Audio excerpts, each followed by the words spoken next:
Good day everyone, I'm Hazel Yumul and I will be discussing about the early civilizations in India.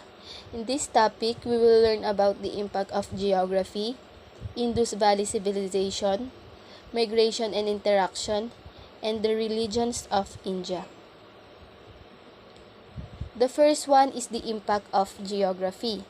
In here, we will see the mountains, rivers, plains, and monsoons. So let's start. Land of India. India is land of diversity. As of the year 2000, people in India spoke 18 languages with hundreds of dialects. Diversity is also apparent in India's geography. The Indian subcontinent, shaped like a triangle hanging from the southern ridge of Asia, is composed of a number of core regions including mountain ranges, river valleys, a dry interior plateau, and fertile coastal plains. In the far north are the Himalaya. This is the highest mountains in the world. Directly south of the Himalaya is the rich valley of the Ganges River, one of the chief regions of Indian culture. To the west is the Indus River Valley, a relatively dry plateau that forms the backbone of the modern state of Pakistan. South of India's two major river valleys, the valleys of the Ganges and the Indus, lies the Deccan, a plateau that extends from the Ganges Valley to the southern tip of India. The interior of the plateau is relatively hilly and dry. India's eastern and western coasts are lush plains. These plains have historically been among the most densely populated regions of India. So let's proceed to the primary feature of India's climate, which is the monsoon, a seasonal wind pattern in southern Asia. One monsoon blows warm, moist air from the southwest during the summer and another blows cold, dry air from the northeast during the winter. The southwest monsoon brings heavy rains, and throughout history, Indian farmers have depended on these rains to grow their crops. If the rains come early or late, or too much or too little rain falls, crops are destroyed and thousands starve. Next is the Indus Valley Civilization. In here, we will tackle about the Harappa and Mohenjo-daro and the ruler and economy of the Indus Valley Civilization. So, civilizations in India. As in Mesopotamia and Egypt, early civilization in India and China emerged in river valleys between 3000 BC and 1500 BC. The valleys of the Indus River supported a flourishing civilization that extended hundreds of miles from the Himalaya to the coast of the Arabian Sea. Archaeologists have found the remains of more than 8,000 settlements in this region. Two of the ruins, about 400 miles (643.6 km) apart, were sites of what once were the major cities of Harappa and Mohenjo-daro. An advanced civilization flourished in these cities for hundreds of years. Historians call it Harappan or Indus civilization. And this is the two of the major cities, Harappa and Mohenjo-daro. Harappa and Mohenjo-daro. At its height, Harappa had the 35,000 inhabitants and Mohenjo-daro perhaps 35,000 to 40,000. Both cities were carefully planned. The main broad streets ran in a north-south direction and were crossed by smaller east-west roads. Both cities were divided into large walled neighborhoods with narrow lanes separating the rows of houses. Houses varied in size, some reaching as high as 3 stories, but all followed the same plan of square courtyards surrounded by rooms. Most buildings were constructed of mud bricks baked in ovens and were square, forming a grid pattern. Public wells provided a regular supply of water for all the inhabitants. Bathrooms featured an advanced drainage system. Rulers and the economy. As in Egypt and Mesopotamia, Harappan rulers based their power on a belief in divine assistance. Religion and political power were closely linked. The fact that the royal palace and the holy temple were combined in the citadel or fortress at Harappa shows his close connection. Priests at court probably prayed to a god or goddess of fertility to guarantee the annual harvest. Also, like those in Egypt and Mesopotamia, Harappan economy was based primarily on farming. The Indus River flooded every year, providing rich soil for the growing of wheat, barley, and peas, the chief crops. This Indus Valley civilization also carried on extensive trade with city-states in Mesopotamia. Textiles and food were imported from the Sumerian city-states in exchange for copper, lumber, precious stones, cotton, and various types of luxury goods. Much of this trade was carried by ship via the Persian Gulf, although some undoubtedly went by land. Next is the migration and interaction. And here we will see the arrival of the Aryans, a new way of life, daily life in ancient India, and the social class in ancient India. The arrival of the Aryans. Who were the Aryans? Around 1500 BC, a group of nomadic people known as the Aryans moved out of their homeland in Central Asia. They moved south into northern India and conquered the Harappans and created a new Indian society based on Aryan culture and institutions. Like other nomadic peoples, the Aryans excelled at the art of war. Between 1500 and 1000 BC, the Aryan peoples gradually advanced eastward from the Indus Valley across the fertile plain of the Ganges. Later, they moved southward into the Deccan Plateau. Eventually, they extended their control throughout all of India. Aryan ways of life. Aryans were a pastoral nomadic people with a strong warrior tradition. After settling in India, the Aryans gave up the pastoral life for regular farming.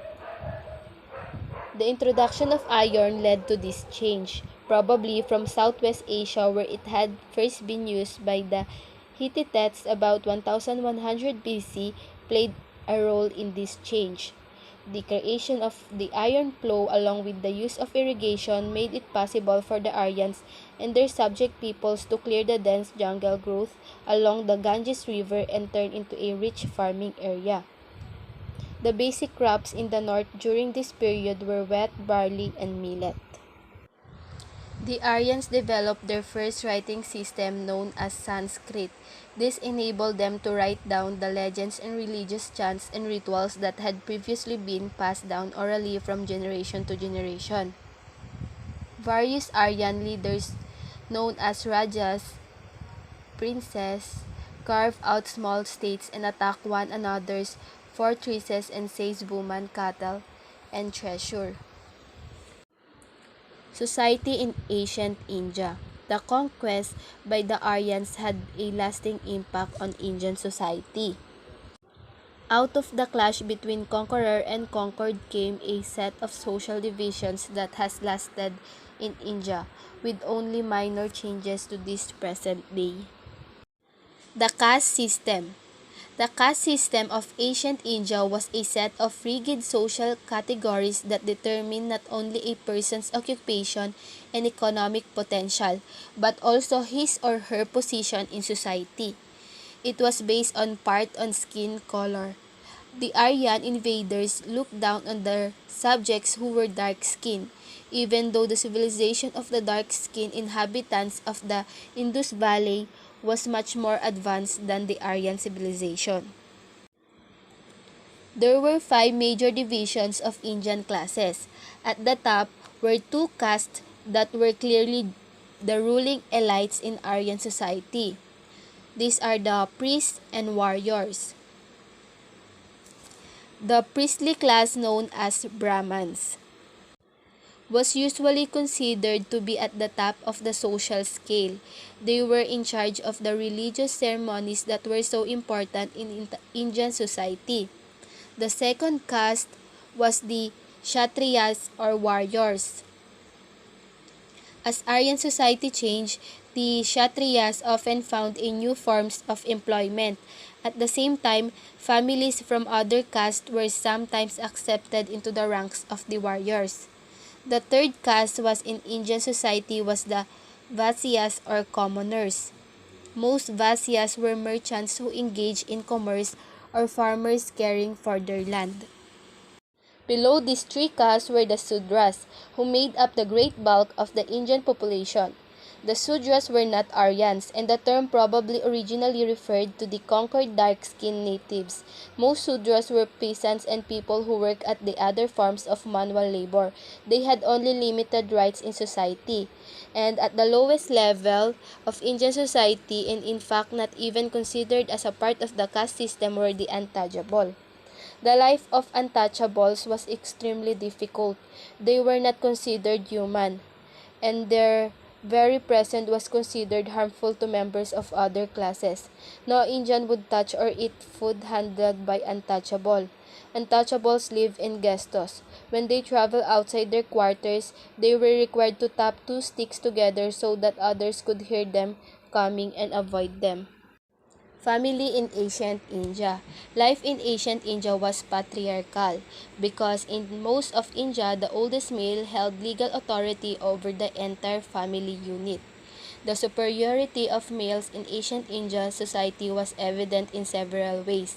Only males could inherit property except in a few cases where there were no sons. Women were not allowed to serve as priests, and generally only males were educated. In high classes families, young men began their education with a guru or teacher, then went on a higher studies in one of the major cities. Perhaps the most vivid symbol of women's dominance by men was the ritual of shuti. In ancient India, the dead were placed on heaps of material called pyres, which were then set on fire. Shuti required a wife to throw herself on her dead husband's flaming funeral pyre. A Greek visitor reported that he had heard from some person of wives burning themselves along with their deceased husbands and doing so gladly, and that those women who refused to burn themselves were held in disgrace. Let's now proceed to the religions of India, wherein we will tackle about the Hinduism, principles of Hinduism, Buddhism, and the principles of Buddhism. Hinduism. Hinduism had its origin in the religious belief of the Aryan people who settled in India after 1500 BC. Early Hindus believed in the existence of a single force in the universe, a form of ultimate reality or God called Brahman. Reincarnation had soon become a part of Hinduism. Reincarnation is the belief that the individual soul is reborn in a different form after death. As one of the Vedas says, worn-out garments are shed by the body, worn-out bodies are shed by the dweller, the soul. After the number existence in the earthly world, a soul reaches its final goal, a union with Brahman. According to Hinduism, all living beings seek to achieve this goal. The concept of karma is ruled by dharma or the divine law. In this idea, the force generated by a person's actions that determines how the person will be reborn in the next life. According to this idea, what people do in their present lives determines what they will be in their next lives. The system of reincarnation provided a religious basis for the rigid class divisions in Indian society. It justified the privileges of those on the higher end of the scale. After all, they would not have these privileges if they were not deserving. At the same time, the concept of reincarnation gave hope to those lower on the ladder of life. The poor, for example, could hope that if they behaved properly in this life, they would improve their condition in the next. Also, under Hinduism, Hindus developed the practice of yoga to achieve a oneness with the gods.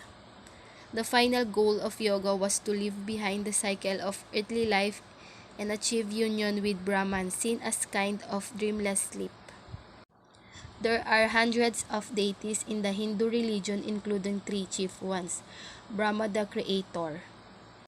Brahma is the Hindu creator god. He is also known as the grandfather and as a later equivalent of Prajapati, the primeval first god. Next is the Vishnu, the preserver. Vishnu is the preserver and protector of the universe. His role is to return to the earth in troubled times and restore the balance of good and evil. So far, he has been reincarnated 9 times, but Hindus believe that he will be reincarnated one last time close to the end of this world. Last one is the Shiva, the destroyer.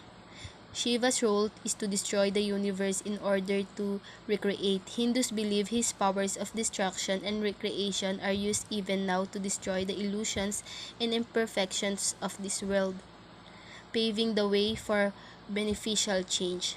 According to Hindu belief, this destruction is not arbitrary, but constructive. Let's proceed to Buddhism.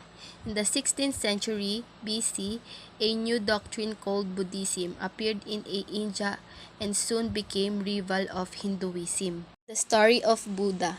The founder of Buddhism was Siddhartha Gautama, known as the Buddha or the Enlightened One. Buddha was the son of a ruling family who was next in line for king. The young and very handsome Siddhartha was raised in the lap of luxury and lived a sheltered life. At the age of 16, he married a neighboring princess and began to raise a family. Siddhartha appeared to have everything: wealth, a good appearance, a model wife, a child, a throne that he would someday inherit. In his late 20s, however, Siddhartha became aware of the pain of illness, the sorrow of death, and the effects of old age on ordinary people. He exclaimed, "Would that sickness, age, and death might be forever bound!" He decided to spend his life seeking the cure for human suffering. He gave up his royal clothes, shaved his head, abandoned his family, and set off to find the true meaning of life. At first, he followed the example of ascetics, people who practice self-denial to achieve an understanding of ultimate reality. The abuse of his physical body, however, only led to a close brush with death from not eating. He abandoned asceticism and turned instead to an intense period of meditation. One evening, while sitting in the meditation under a tree, Siddhartha reached enlightenment as to the meaning of life. He spent the rest of his life preaching what he had discovered. His teachings became the basic principles of Buddhism. The basic principles of Buddhism. Buddha denied the reality of the material world. The physical surroundings of humans, he believed, were simply illusions. The pain, poverty, and sorrow that afflict human beings are caused by their attachment to things of this world. Once people let go of their worldly cares, pain and sorrow can be forgotten. Achieving wisdom is a key step to achieving nirvana, or ultimate reality, the end of the self and a reunion with the great world soul. Siddhartha accepted the idea of reincarnation, but he also rejected the multitude of gods that have become identified with Hinduism. He forbade his followers to worship him or his image after his death. For that reason, many Buddhists see Buddhism as a philosophy rather than as a religion. After his death, his followers traveled throughout India, spreading his message. Temples sprang up throughout the countryside. Buddhist monasteries were also established to promote his teaching and provide housing and training for monks dedicated to the simple life and the pursuit of wisdom. And that would end my report. Thank you and God bless.